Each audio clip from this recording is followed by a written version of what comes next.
평안하십니까? 오늘도 우리의 생각보다도 또 우리의 기대보다도 우리의 상상보다도 더 크고 위대하신 하나님의 말씀에 기대어서 은혜 많이 받고 또 하나님을 알아가는 시간 되기를 소망합니다. 하나님께서 오늘 우리에게 주신 말씀은 출애굽기 12장 37절부터 51절까지 말씀입니다. 출애굽기 12장 37절부터 51절까지 말씀 제가 읽어드립니다. 이스라엘 자손이 라암셋을 떠나서 숫곳에 이르니 유아 외에 보행하는 장정이 60만 가량이요 수많은 잡족과 양과 소와 심이 많은 가축이 그들과 함께 하였으며 그들이 애굽으로부터 가지고 나온 발교되지 못한 반죽으로 무교병을 구웠으니 이는 그들이 애굽에서 쫓겨남으로 지체할 수 없었음이며 아무 양식도 준비하지 못하였음이더라. 이스라엘 자손이 애굽에 거주한 지 430년이라. 430년이 끝나는 그날에 여호와의 군대가 다 애굽 땅에서 나왔은즉 이 밤은 그들을 애굽 땅에서 인도하여 내심으로 말미암아 여호와 앞에 지킬 것이니 이는 여호와의 밤이라. 이스라엘 자손이 다 대대로 지킬 것이니라. 여호와께서 모세와 아론에게 이르시되 유월절 규례는 이러하니라.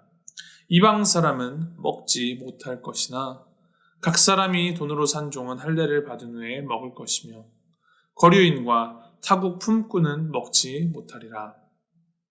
한 집에서 먹되 그 고기를 조금도 집 밖으로 내지 말고 뼈도 꺾지 말지며 이스라엘 회중이 다 이것을 지킬지니라.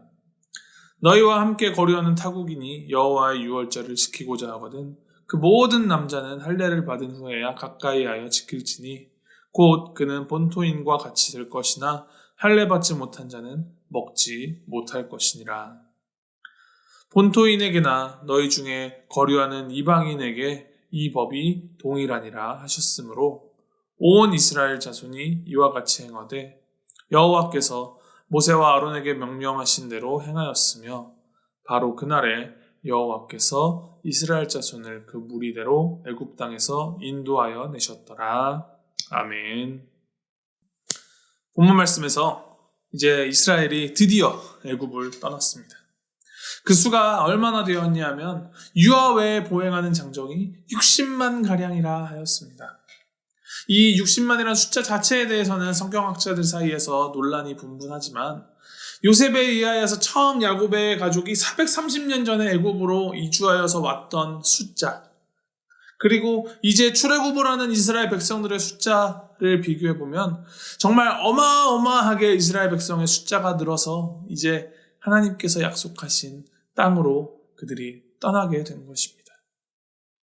그들이 비록 노예 생활로 온갖 고초를 겪긴 하였지만 그 고난 속에서 하나님께 부르짖었을 때 하나님께서는 그들의 목소리를 들으시고 그들을 구원하여 주셨습니다.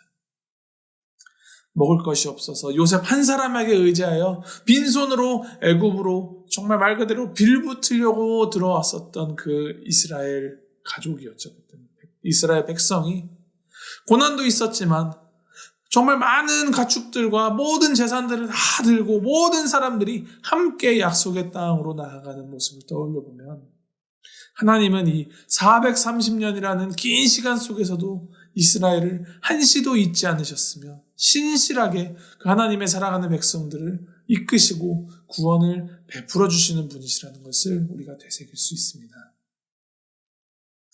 오늘 말씀에서 우리가 주목해야 할 점은 43절 이하의 이방 사람, 즉 이스라엘 사람들이 아닌 사람들에 대한 언급이 계속하여서 나온다는 것을 알 수 있습니다. 43절에 이방 사람, 45절에는 거류인과 타국 품꾼, 48절에 거류하는 타국인, 49절에 거류하는 이방인, 이러한 언급들이 계속하여서 반복되어 나오고 있습니다. 이 말은 무엇이냐 하면 애굽에서 살아나가는 동안에 이스라엘 사람들이 여러 다른 민족들과 함께 더불어 살아가게 되었고 그 출애굽의 여정에도 그 이방 사람들 또한 이스라엘 백성들과 함께 애굽을 나왔다는 것입니다. 우리가 성경에 대해서 잘 알지 못했을 때 흔히 생각할 수 있는 오해가 하나님은 이스라엘의 하나님이기 때문에 이스라엘 백성들만 사랑한다라는 그런 오해를 할 수 있습니다. 그런 오해는 하나님이 이스라엘만 사랑하시고 이방인들은 차별하시는 하나님이시다라는 잘못된 인식으로까지 이어질 수 있기 때문에 우리가 주의해야 합니다. 하나님은 사랑이시고 하나님은 정의이십니다. 그 완전하신 성품의 그 하나님을 헤아려 볼 때 하나님이 차별하여서 사랑하신다라는 것은 정말 말도 안 되는 이야기인 것이죠. 모세와 아론에게 주시는 오늘 말씀 속 그 유월절 규례 속에서 우리가 배울 수 있는 것은 하나님의 백성으로 살아가는 데 있어서 가장 중요한 조건은 우리의 직분이나 우리의 소속이나 우리의 생물학적, 사회적, 경제적 그런 조건들에 의한 것이 아니라 얼마나 하나님의 규례를 지키고 따르느냐. 하나님의 말씀을 얼마나 붙들고 그 말씀을 얼마나 지키고 살아가느냐, 그것으로 결정된다는 것입니다. 말씀을 보면 이방 사람은 유월절 규례에 따라 유월절 음식을 그냥 먹을 수 없습니다. 이를 먹기 위하여서는 그들이 이스라엘이 하는 것처럼 할례를 받고 본토인과 같이 되어야 함께 참여할 수 있습니다. 이 구약의 할례는 지금의 세례와 같이 내가 하나님의 백성임을 서약하는 이스라엘에게 가장 중요한 의식 중에 하나입니다. 할례를 받는다라는 것은 내가 하나님의 백성입니다 라고 도장을 찍는 것처럼 서약을 하고 맹세를 하고 결단을 하는 의식입니다. 출신이 어디인지 모르는 이방인이라도 할례를 받고 하나님의 백성입니다 라는 선언을 하면, 믿음의 선언을 하면 함께 규례에 따라서 그들과 함께 더불어 먹을 수 있게 되는 것입니다. 이걸 뒤집어 생각하면 이스라엘 백성이라도 할례를 받지 않으면 함께 먹고 마실 수 없다는 것이죠. 즉 하나님은 이스라엘이라는 특정 민족만 편애하고 차별되어 하시는 것이 아니라 이스라엘을 포함한 그 모든 민족에게 내가 하나님을 따르는 하나님의 백성으로 살아가겠습니다라는 결단과 믿음의 할례를 행한 모든 자에게 하나님의 자녀로서의 은혜와 특권을 허락하시고 축복과 은혜의 문을 활짝 열어주신다는 것입니다. 한번 우리 스스로에게 질문해 보시면 좋겠습니다. 나는 오늘 하나님의 자녀로 살아가고 있는가? 우리가 신앙생활을 하고 교회에 가고 예배에 참여하는 것이 그저 나의 유익을 위하여 혹은 그저 습관적, 관성적으로 그냥 이루어지고 있는 것이라면, 내가 하나님의 자녀라는 그런 정체성의 확립이 없이 나는 예배 드렸으니 됐어, 나는 교회 다니니 됐어 라고 생각하고 있으면서도 오늘 나의 삶 가운데 하나님의 자녀로서의 결단과 믿음이 혹시나 결여되어 있지는 않은지 다시 우리 주님께 마음을 돌이켜야 합니다. 하나님이 출애굽 과정에서 보이신 그 모든 놀라운 기적과 역사들을 일으키신 그 목적은 이스라엘 백성들에게 축복 주시기 위함이 아니었습니다.